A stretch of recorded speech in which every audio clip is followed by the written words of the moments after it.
Portal hacia Dios. En 1943, un equipo de talentosos científicos condujo un radical experimento. Los científicos habían teorizado que un humano sin acceso a ninguno de sus sentidos o modos de recibir algún estímulo sería capaz de percibir la presencia de Dios y podría comunicarse con Él. Ellos creían que los 5 sentidos obstruyen nuestra conciencia de lo eterno, y sin ellos, un humano podría establecer contacto con Dios por medio del pensamiento. Un anciano que había manifestado no tener nada por qué vivir, sirvió como único sujeto de prueba. Para despojarlo de todos sus sentidos, los científicos llevaron a cabo una compleja operación, donde cada nervio sensitivo conectado al cerebro fue quirúrgicamente seccionado. Al tener problemas con los nervios de sus piernas y no querer ocasionar daño mental, tuvieron que mutilárselas.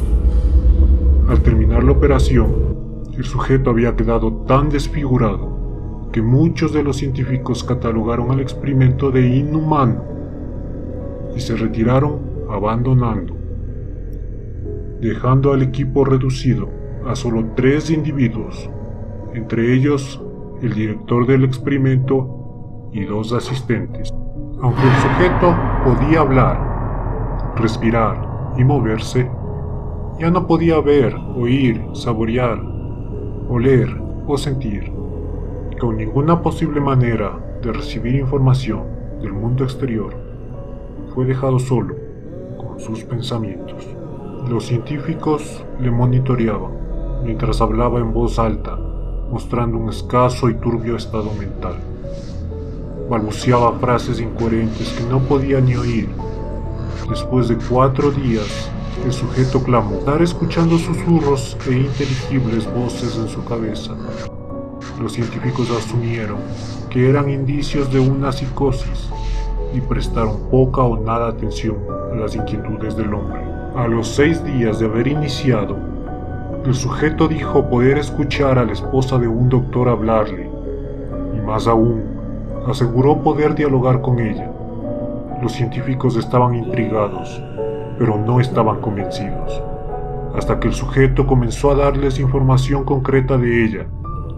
Atónito, el director comprendió que era su fallecida esposa de quien se trataba.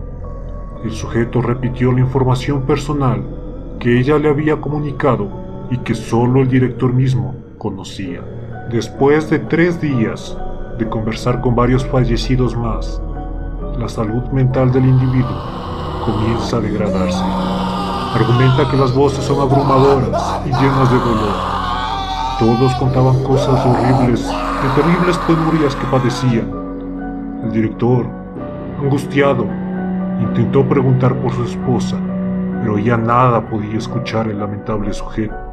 En cada segundo que permanecía consciente, su mente era bombardeada por cientos de voces que se negaban a dejarlo solo. Con frecuencia se golpeaba contra la pared, intentando provocar una respuesta al dolor y que de alguna manera las voces callasen.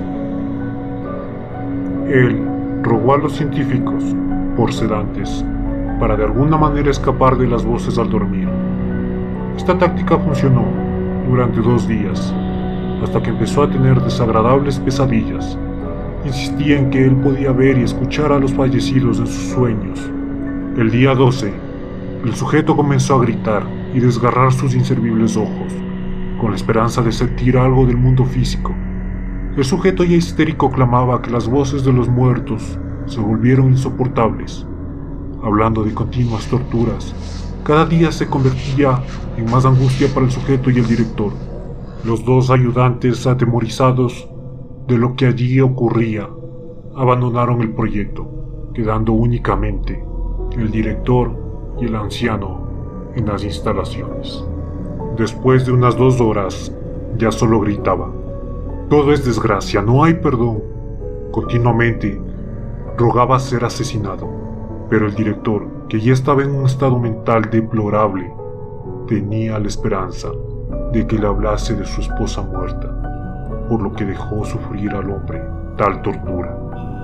Al día 13, El sujeto ya no podía formular oraciones coherentes. El director, incapaz de poder comunicarse con el sordo individuo, empieza a perder la fe de tener noticias de su esposa, y menos aún de lograr el objetivo del experimento. Aparentemente, el individuo había enloquecido. Comenzó a triturar con sus uñas la carne de su brazo. El científico tuvo que atar al hombre contra la silla para que no se infligiese daño alguno. Después de unas horas de estar atado, el sujeto detuvo su lucha. Fijó su perdida mirada en el techo, mientras las lágrimas corrían silenciosas a través de su rostro. Finalmente, giró su cabeza y, a pesar de su ceguera, hizo un vago contacto visual con el científico. Por primera vez, desde que comenzó el estudio, le susurró: Me ha costado mucho conseguir tu información, carnicero. Tu mujer arde en el infierno en constante agonía. Pero eso ya no importa, pues he hablado con Dios. El científico le hizo un gesto para que siguiese. El hombre pronunció sus últimas palabras, que no eran suyas, sino más bien de Dios, y susurrando dijo: Todavía no ha nacido persona que haya entrado al paraíso. Y sus signos vitales se detuvieron. Nunca se supo la causa de muerte, pero sí su destino.